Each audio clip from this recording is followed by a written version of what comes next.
అంటే నేను కవితకు నేను సూచన చేస్తా ఉన్నా, నీ పక్కన ఉండాల్సింది, నువ్వు ఈ పరిస్థితి బాలేదు నీకు, మీ నాయన నిన్ను ఎందుకు దూరం పెట్టిండు, మీ అన్న ఎందుకు దూరం పెట్టిండు అనే బ్లాస్టింగ్ న్యూస్ ఇక్కడ ఉంది.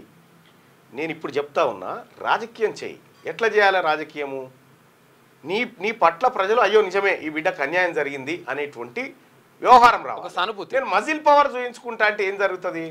ఈ చరిత్రలో మీరు ఎన్నో పేజీలు తిరిగే చూడండి, మజిల్ పవర్ చూయించుకుంటే ఏం జరుగుతుంది అనేది చరిత్ర చెప్పింది ఆల్రెడీ. ఆ చరిత్ర అనుభవ పాఠాలు తీసుకున్న తర్వాత కూడా గుర్తుపెట్టుకో కవితమ్మ, నేను ఈ సూత్రం నీకు ఎవరు చెప్పను, నీ పక్కన ఉన్నవాడు కూడా సలహా ఇచ్చి చెప్పడు. సరే, నీ పక్కన ఉన్నటువంటి ఎవరు శరత్ రావా ఏదో ఉన్నది కదా,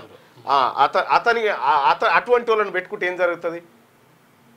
వాళ్ళు జగిత్యాలకు సంబంధించినటువంటి ఒక అమ్మాయిని ఒక హాస్పిటల్లో ట్రీట్మెంట్ కోసం చేసిన వ్యవహారంలో మీరు మధ్యవర్తి కదా, మీరు ఒక బీసీ మహిళని ఏం చేసిరనే విషయంలో. సరే, అది అటు పెడితే నీ పక్క పంటున్నటువంటి వాళ్ళని ఇటువంటి వాళ్ళని పెట్టుకుంటే వచ్చేది గిదే రిజల్ట్. ప్రజలందరూ చీకొడతారు. ఓ మేధావి వర్గాన్ని పెట్టుకో, ఓ ఇంటలెక్చువల్ గ్రూప్ను పెట్టుకో. ఈ కష్టకాలంలో నాయన దూరం కొట్టిండు, అన్న దూరం కొట్టిండు, ఏం చేయాలి ఎట్లా అనేది తెలుస్తుంది. బీసీలకు మజిల్ పవర్ లేదని మీరు అనుకుంటురా? బీసీలకు ఓటు పవర్ ఉంది. ఇప్పుడు ఏమైంది? ఇప్పుడు నువ్వు బీసీ నీకేం సంబంధం అని చెప్పి తెలంగాణ జనం అంతా నీ మీద దుమ్మెత్తిపోయేవాటి.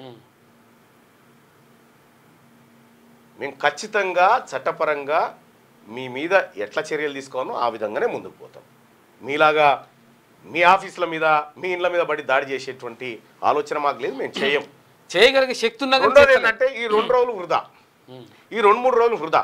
పాపం అక్కడ దెబ్బలు తాకిన వాళ్ళకి కూడా, ఆ అద్దాల బలగొడితే కుచ్చుకపోయిన వాళ్ళు కూడా అందులో చాలామంది బీసీలు ఉన్నట్టు ఇక్కడికి వచ్చినటువంటి సమస్యలు చెప్పుకోవడానికి వచ్చినటువంటి వాళ్ళకి అద్దాలు దిగి ఇట్లా బ్లడ్ అంతా రక్తం కాదు, ఇట్లా చాలా జరిగినాయి.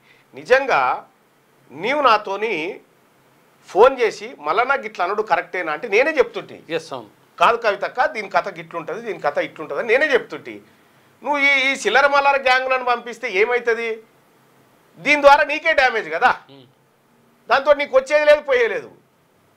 నువ్వు ఏదో అనుకున్నావు, వ్యవహారం ఏదో జరిగింది. నిజంగా నువ్వు కంప్లైంట్ చేసేది ఉంటే ఈ రక్తపాతము ఈ ఫైరింగ్ ఇదంతా చూసిన తర్వాత నువ్వు కంప్లైంట్కి పోయినావు చూడు, అప్పుడు నీ కథ అర్థమైంది జనానికి. అది బంద్ చేయి, మంచిది కాదు. నాకు కూడా ఈ బీసీ ఉద్యమం పనింది. ఇప్పుడు నీతోని ముచ్చట పెట్టుకొని నీతోని పంచాయతీ పెట్టుకునే పరిస్థితులు లేను, టైం లేదంతా.